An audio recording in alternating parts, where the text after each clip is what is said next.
And then today, my topic is the toxic standard of beauty. Okay,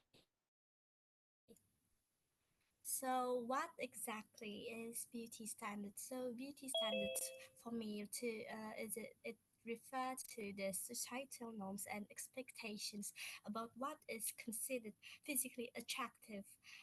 These standards can vary widely across different cultures and historical periods, and they are influenced by a variety of factors, including media, fashion, art, and social norms.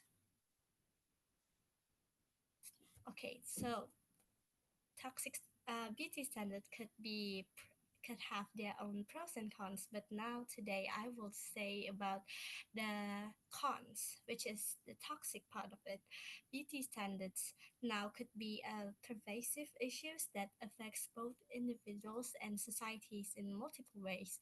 These standards are often perpetrated by media, advertising, and social norms, creating unrealistic and often unattainable ideals of beauty.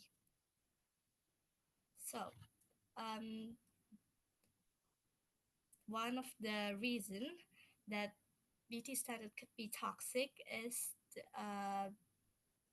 low self-esteem. So, individuals or societies that becomes a victim of this could constantly exposure could have exposure to idealized images in media can lead them to feel inadequate and dissatisfied with their own bodies, and they tend to not like their own faces, their own image, and their own physical.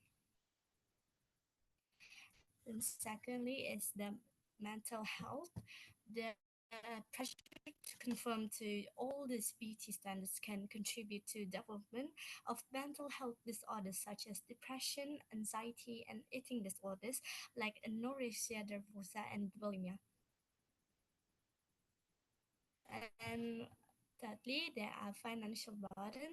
So the beauty industry profits immensely from all these promoting all these standards that lead people to spend significant amounts of money on beauty products, treatments, and procedures, which could waste a lot of money.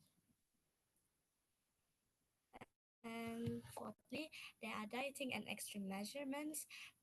To meet all these standards, some individuals may resort to unhealthy dieting.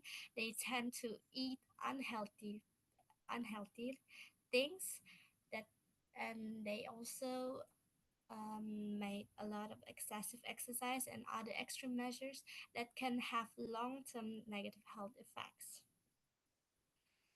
And then when we talk about impact, uh, both gender will be affected on this. And about men, although it was less discussed, men also face increasing pressure to meet all these certain beauty standards, including muscularity and grooming norms.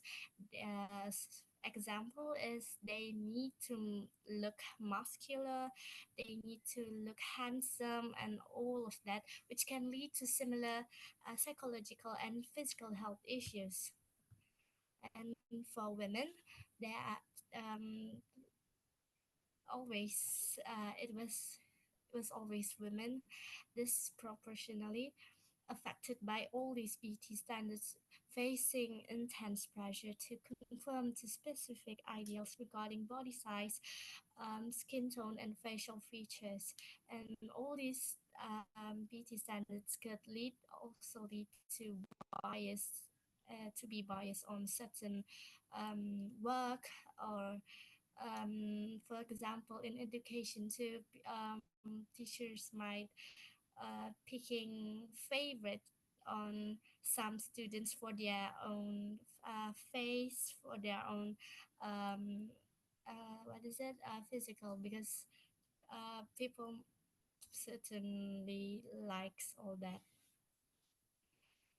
And about social media. So platforms like Instagram and TikTok, they often amplify all these beauty standards by showcasing edited and filtered images, and these creating unrealistic expectation for people appearances.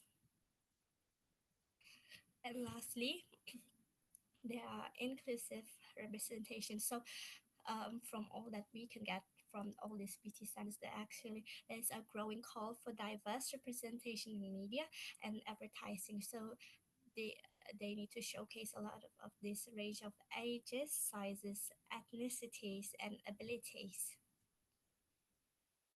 So the conclusion that we could get from all of this is the toxic standard of beauty is a multifaceted issue that affects individuals' mental, social, and physical well-being.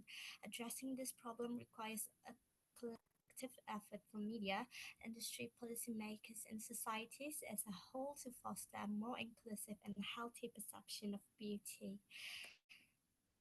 That's all from me. Thank you.